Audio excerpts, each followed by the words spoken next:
తెలంగాణ రాష్ట్రంలో బోనాల పండుగ అనేది ఇక ఎందుకంటే మొదలైంది. ఈ రోజు మాత్రం సింహవాహిని అమ్మవారి ఆలయంలో ఘనంగా బోనాలు జరుగుతున్నాయి. మరి ఆర్యవైశ్య కార్పొరేషన్ చైర్పర్సన్ అయినటువంటి కాల్వ సుజాత ఉన్నారు. మేడం చెప్పండి, నిజంగా ప్రభుత్వం నుంచి మరి మేము 20,000 కోట్లు బోనాల పండుగ సందర్భంగా ఫండ్ రిలీజ్ చేశామంటున్నారు. మరి ఇందాక మీరు చూశారు కొంతమంది నాయకులు, ఎందుకంటే ఇక్కడ ప్రొటెక్షన్ సరిగా లేదు, ఏర్పాట్లు సరిగా లేవంటున్నారు. మీరేమంటారు? భద్రత ఏర్పాట్లు బాగాలేవండి అన్న. ఒక్కసారి అట్లా పెట్టి ఒక్కసారి విజువల్స్ తీయండి అమ్మా.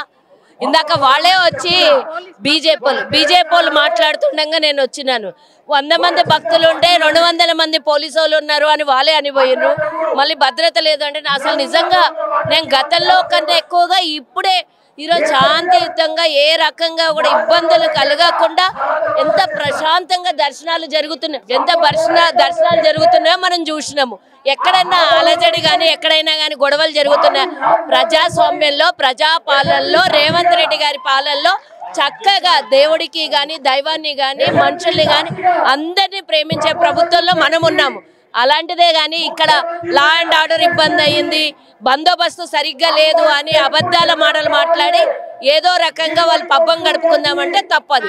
AK-47 గన్నులు ఉన్న మధ్యలో భక్తులకు, సామాన్య భక్తులకు దర్శించుకోవడానికి ఇబ్బంది అవుతుంది. బోనాలు సమర్పించుకోవడానికి ప్రజల్ని, సామాన్య భక్తులకు కాపాడడం కోసమే, ఎక్కడ ఇబ్బందులు కాకుండా ఉండడం కోసమే AK-47 ఉన్నా ఇంకా ఏదున్నా కూడా భక్తుల్ని రక్షించడం కోసమే, భక్తులకు ఎలాంటి ఇబ్బందులు, లా అండ్ ఆర్డర్ ఇబ్బందులు కలగకుండా, తొక్కిసలాటలు జరగకుండా వాళ్ళ మనసులో దైవాన్ని తలుచుకొని బోనాన్ని సమర్పించడం కోసమే ఇంత బందోబస్తు ఏర్పాట్లు చేస్తాం. కానీ వాళ్ళని చూసి భయపడాలని ఎక్కడలేదు. ఎవరైనా భయపడుతున్నారు ఇక్కడ?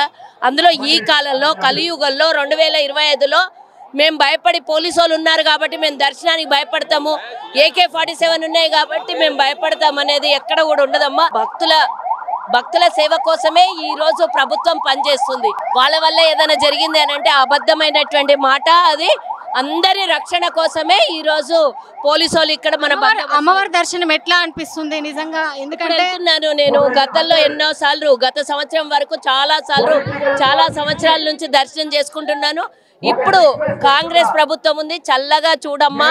అందరికీ అంటే ఎవ్వరికీ కూడా ఇబ్బందులు కలగకుండా, వర్షాలు సకాలంలో కురిసి పంటలు సకాలంలో పండి చల్లగా ఉండి పాడి పంటకు నష్టం కలగకుండా, అనారోగ్యాల పాలవ్వకుండా, ఎలాంటి అంటే కొట్లాటలు ఏ గొడవలు కాకుండా రక్షించు తల్లి అని కాపాడుకోవడానికి ఈరోజు మహిళలందరూ చక్కగా అలంకరించుకొని ఇంట్లో నైవేద్యాలు వండుకొని అమ్మవారి దర్శనానికి నైవేద్యం సమర్పించడానికి వచ్చారు. వాళ్ళందరికీ కూడా బోనాల శుభాకాంక్షలు తెలియజేస్తున్నా. ప్రపంచంలో ఎక్కడ ఉన్నా కూడా బోనాల శుభాకాంక్షలు మన తెలుగు రాష్ట్రాల నుంచి ఉన్నటువంటి హిందూ సోదరులే కాదు, ప్రపంచంలో ఉన్న ప్రతి జీవి కూడా చల్లగా ఉండాలని కోరుకునే పండగ ఇది.